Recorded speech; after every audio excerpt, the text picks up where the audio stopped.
4টি স্থানে 107টি হাঁড়িতে চলছে রান্না। শতাধিক স্বেচ্ছাসেবক সহযোগিতা করছেন রান্নার কাজে। কাটাকুটি, চাল ধোয়া সহ রান্নার পাশাপাশি চলছে গল্পগুজব।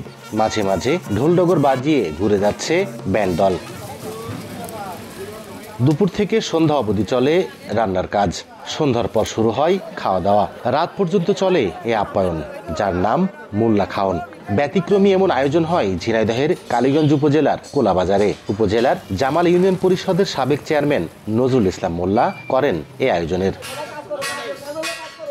আয়োজকরা জানায়, স্বৈরাচারী আওয়ামী লীগ সরকারের পতনের খুশি আর বিজয় দিবস উপলক্ষে কোলাবাজারে এই গণভোজের আয়োজন করা হয়েছে। দীর্ঘদিনের অত্যাচার, নির্যাতন, হামলা মামলার হাত থেকে মুক্তি পাওয়ার আনন্দ ভাগাভাগি করছেন তারা।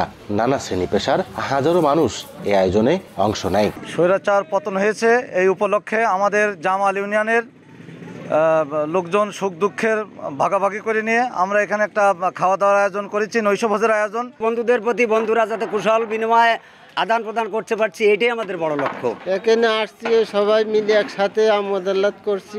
আমরা আজকে বহুত আনন্দিত এই এক জায়গায় হতে পেরে। স্বৈরাচার পতন এবং বিজয় দিবস, এই দুইটা বিজয়কে আমরা আনন্দ ভাগাভাগি করার জন্য নতুন ধর্মী একটা অনুষ্ঠান করছি। সন্ধ্যা থেকে রাত অবধি জামাল ও কোলা ইউনিয়নের 40টি গ্রামের প্রায় 5000 মানুষ এই গণভোজে অংশ নেয়। লোটাস রহমান সোহাগ, সময় সংবাদ, ঝিনাইদহ।